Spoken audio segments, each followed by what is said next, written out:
6 fascinating festivals from around the world. Festivals are culminations of cultures.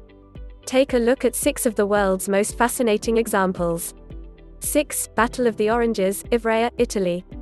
Amid the historical Carnival of Ivrea, Italy, there is an unusual element that time and time again turns heads: oranges. The Battle of the Oranges is exactly what it sounds like. It consists of 3 days of orange-inflicted violence. The entire festival, which is celebrated before Lent and culminates on Shrove Tuesday, is rooted in the rich history of Ivrea, centering on uprisings of the townspeople against past tyrants. The Battle of the Oranges and the events surrounding it are very symbolic. The affair begins with a free breakfast of beans, a tradition that dates back to medieval times, when, it's said, religious or charitable groups distributed beans to the poor. Thousands of townspeople are divided into 9 historical teams, and they dress accordingly. 10 children, fully dressed in Renaissance clothing, are meant to represent the 5 parishes of Ivrea. Each holds a sword on which an orange is impaled, representing the severed head of a tyrant. A married woman is elected to be the Mugnea, or miller's daughter, a heroine who symbolizes the unification and triumph of Ivrea upon the death of a tyrant. The main event, the Battle of the Oranges, commences on the Sunday before Lent, and it uses over £1 million of oranges. But why oranges? Well, with the invasion of Italy by Napoleon's French troops in 1796–97 and 1800 came foods then considered exotic in Ivrea, including oranges. A few of the townspeople began to throw oranges playfully at one another during the carnival parade, and, by the mid-1800s, the game had become competitive. Thus the Battle of the Oranges was born. Over the years, the festival has gotten far more complex, only growing in historical symbolism. 5. Frozen Dead Guy Days, Nederland, Colorado. Though a bit less symbolic than the Battle of the Oranges, Frozen Dead Guy Days is just as fascinating. In 1989, a Norwegian man named Bredo Morstøyl died of a heart condition. His daughter, Aud, and her son put Bredo on dry ice and sent him to California in the hopes of putting him in a cryonics facility. Bredo's body was then placed in liquid nitrogen, keeping him preserved for 4 years. Aud then decided to move Bredo to Nederland, Colorado. The Morstøyls planned to start a cryonics facility for Bredo upon their arrival. In 1994, the secret got out: the Morstøyls were housing a frozen dead guy. Aud and her son later returned to Norway without their frozen kin, but the town of Nederland continues to care for dead Grandpa Morstøyl, a feat that requires 1,600 pounds of dry ice a month.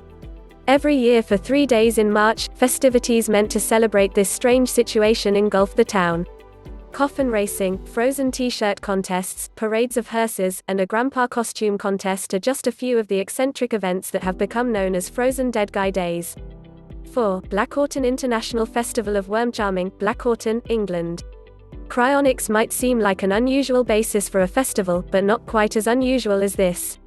On a wet Sunday afternoon in 1983, Dave Kelland relieved himself in a field.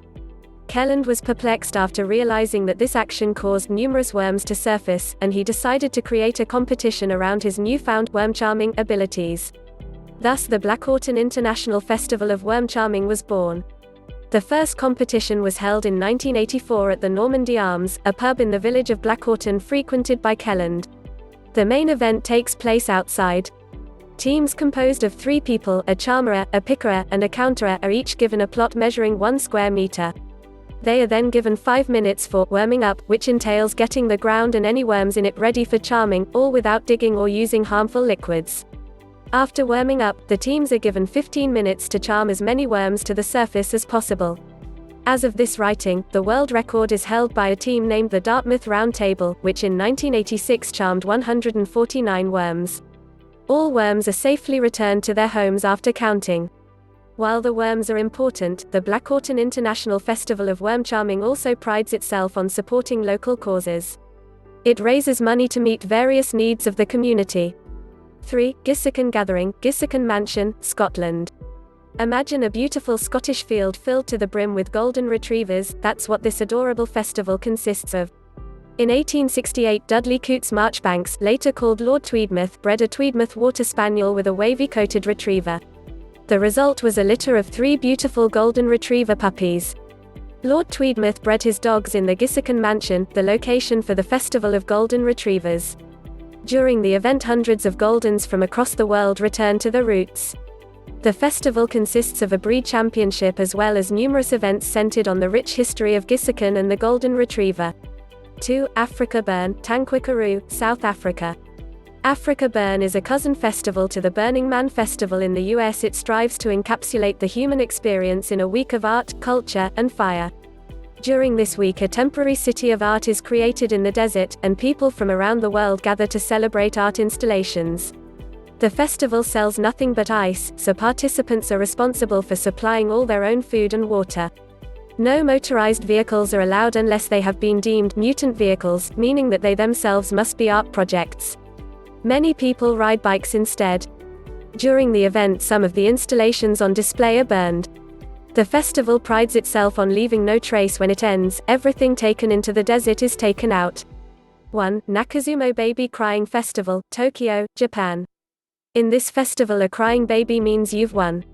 2 sumo wrestlers enter a ring, each holding a baby with the goal of causing his opponent's baby to cry. This 400-year-old event is rooted in the idea that a long cry will ensure good health for the babies. That idea is expressed in an old Japanese saying, Naku ko wa sodetsu, which translates to, the crying child grows up. In some regions of Japan, it is also believed that the crying of an innocent will scare malevolent spirits away. Because the festival tends to have a light atmosphere, many of the babies will not cry readily. In that case, the sumo wrestlers will don scary masks to ensure that the babies do cry. If both babies start to cry at the same time, the loudest is named the victor.